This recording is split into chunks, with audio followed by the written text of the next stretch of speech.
नमस्कार, आप देख रहे हैं राजधानी न्यूज। मैं हूं जूही और आइए सबसे पहले नजर डालते हैं अब तक की सबसे बड़ी खबर पर। जमशेदपुर के सिद्धगोड़ा थाना क्षेत्र के मकान संख्या 44C शक्तिनगर बारिडी निवासी रजनीश सिंह की शादी जमशेदपुर निवासी श्वेता कुमारी के साथ वर्ष 2015 में हुई थी। शादी के कुछ महीनों के उपरांत पति रजनीश सिंह और उनके परिजनों के द्वारा लगातार दहेज की 5 लाख की रकम के लिए दबाव बनाया जाने लगा। इस दौरान गाली गलौज, मानसिक प्रताड़ना के साथ साथ मारपीट भी की जाती रही। समस्या के निदान के लिए लड़की पक्ष के लोगों ने कई बार सुलह किया, लेकिन कोई लाभ न हुआ। कुछ दिनों के बाद फिर से घटनाक्रम को दोहराया जाता रहा। हाल ही के दिनों में पति रजनीश सिंह के द्वारा शराब पीकर नियमित रूप से गाली गलौज, मारपीट की घटना बढ़ गई। घर में राशन लाना भी बंद कर दिया गया। कई बार श्वेता और उसके बच्चों को भूखा ही सोना पड़ता था। बात उस समय और बिगड़ी जब ससुराल पक्ष के लोगों ने श्वेता कुमारी के बच्चों को जबरन उठाकर अपने बारिडी स्थित निवास पर ले गए। अब श्वेता कुमारी को ससुराल में न तो बच्चों से मिलने दिया जा रहा है और ना ही घर में घुसने दिया जा रहा है। देखिए पूरी रिपोर्ट।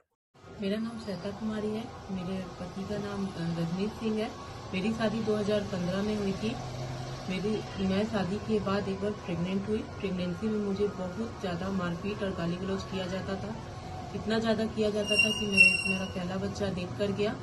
मैं दोबारा जब प्रेग्नेंट हुई तो उसमें भी मुझे बहुत प्रताड़ित किया जाता था। वो भी बच्चा मेरा मरते मरते बचा है। फिर इसी तरह से सब सहते सहते एक दिन मेरे बच्चे को, मैं 10 नंबर बस्ती की निवासी हूँ, वहाँ से मेरे बच्चे को जबरदस्ती छीन कर लेकर के गए।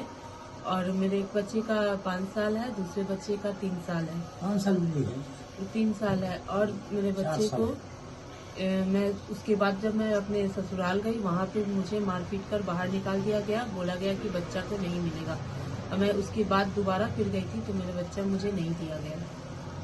आज भी मैं अपने बच्चे को लेने गई थी, चाह थी कि मेरे बच्चे मुझे दे दिया जाए, मैं आराम से वहाँ से चली जाऊंगी, बट मुझे बच्चे नहीं दिया गया। जब मेरे साथ हाथापाई हुई, मुझे बाहर धक्का दे के निकाला गया, तब मैंने NCC HWO समाज सेवी रानी गुप्ता जी को कॉल लगाया। वो आई और उनके साथ भी थोड़ा बहस किया गया, उल्टा सीधा बोला गया, बट मेरा बच्चे को नहीं दिया गया। बच्चे घर में ही थे बट बच्चे को देखने तक नहीं दिया गया। और उनको भी घर से बाहर निकाल दिया गया धक्का देके कि निकलो, यहाँ से निकलो।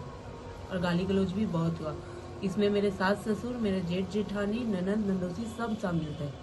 सबने मिलके मेरे साथ। दिन भर की ताज़ा अपडेट के लिए आप इसी तरह हमारे साथ बने रहें और हमारे चैनल को लाइक और सब्सक्राइब करना ना भूलें।